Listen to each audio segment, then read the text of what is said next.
நம்ம எந்த மாதிரியான ஹெல்த்தி ஃபுட்ஸ் எடுத்தா கிட்னிக்கு ரொம்ப நல்லது மேம்? ஓகே. ஸோ நம்ம வந்து ஹெல்த்தியான ஃபுட்ஸ் என்னெல்லாம் சாப்பிடலாம் அப்படின்னா, சாப்பிடலாம் அப்படின்றதுக்கு முன்னாடி ஃபர்ஸ்ட் நம்ம எதெல்லாம் அவாய்ட் பண்ணிடலாம் அப்படிங்கிறத பார்க்கலாம். கண்டிப்பா இதெல்லாம் எடுக்கவே வேண்டாம் அப்படின்னா, நம்ம வந்து கிட்னி டிசீஸ் வராம நம்ம தடுத்துக்கணும். இல்லைன்னா கிட்னி ஃபெயிலியர்ல இருக்கோம், டயாலிசிஸ் பண்ணிட்டு இருக்கோம், இதெல்லாம் அவாய்ட் பண்ணணும் அப்படின்னா, ஃபர்ஸ்ட் வந்து நம்ம உப்போட அளவு வந்து கம்மி பண்ண ஆரம்பிக்கணும்.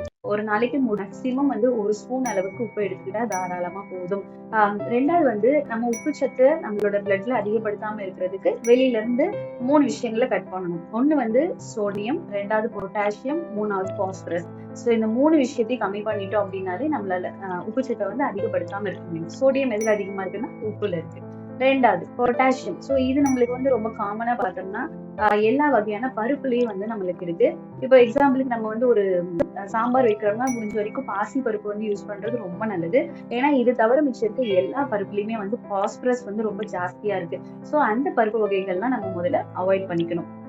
ஸோ பாஸ்பரஸ் வந்து நம்ம முடிஞ்ச வரைக்குமே நம்மளோட காய்கறிகளை வந்து கட் பண்ணிட்டு கொஞ்ச நேரம் தண்ணியில மஞ்சள் தூள் போட்டு நல்லா கழுவிட்டு அதுக்கப்புறம் தண்ணியில கொஞ்ச நேரம் வேக வச்சுட்டு அதுக்கப்புறம் நம்ம எடுத்து வசக்க ஆரம்பிச்சோம்னா அதுல இருக்கக்கூடிய கொஞ்சம் இருக்கக்கூடிய அந்த பாஸ்பரஸ் சத்து எல்லாமே வந்து போயிடும். ஸோ இந்த மெத்தட்ல நம்ம வந்து காய்கறிகளை வந்து எடுத்துக்க ஆரம்பிக்கலாம். அதே மாதிரி நம்மளுக்கு கிட்னி பாதிப்பு வந்துருச்சு அப்படின்னா கண்டிப்பா கீரை வகைகள் எல்லாமே வந்து நம்ம அவாய்ட் பண்ணி ஆகணும். ஏன்னா அதுல வந்து நம்மளுக்கு அதிகமான பாஸ்பரஸும் பொட்டாசியம் சத்தும் ஜாஸ்தியா இருக்கு. ஓகே, இப்ப என்னெல்லாம் எடுக்கலாம் அப்படின்னா நம்ம வந்து மாதுளம்பழம் எடுக்கலாம், பெரிஸ் எடுக்கலாம், ஸ்ட்ராபெரி, ப்ளூபெரி இந்த மாதிரியான பழங்கள் வந்து எடுத்துக்கலாம். திராட்சை வந்து நீங்க தாராளமா எடுத்துக்கலாம், ஆப்பிள் எடுத்துக்கலாம். என்ன மாதிரியான காய்கறிகள் எடுத்துக்கலாம்னா ஃபர்ஸ்ட் இடத்துல இருக்கிறது வந்து வெள்ளை பூசணிக்காய். நம்ம இந்த வெள்ளை பூசணிக்காய், பீக்கங்காய், அவரைக்காய், புடலங்காய், அதுக்கப்புறமா வந்து சுண்டைக்காய் இது எல்லாமே நீங்க டெய்லி பேசிஸ்ல நிறைய எடுத்துக்க ஆரம்பிக்கலாம்.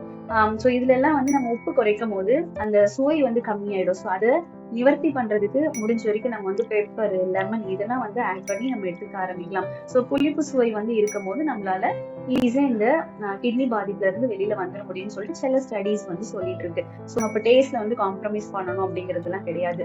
ஸோ கிட்னி பாதிப்பு வந்துச்சு அப்படின்னாலே நம்ம இதெல்லாம் சாப்பிடக்கூடாது அப்படிங்கிறத தாண்டி நம்ம கிட்னி பாதிப்பு வந்துட்டா கூட ஹெல்த்தியா என்னெல்லாம் சாப்பிடலாம் அப்படிங்கறத நம்ம வந்து தெரிஞ்சுக்கிட்டா போதும். லைக் பண்ணுங்க, ஷேர் பண்ணுங்க, கமெண்ட் பண்ணுங்க.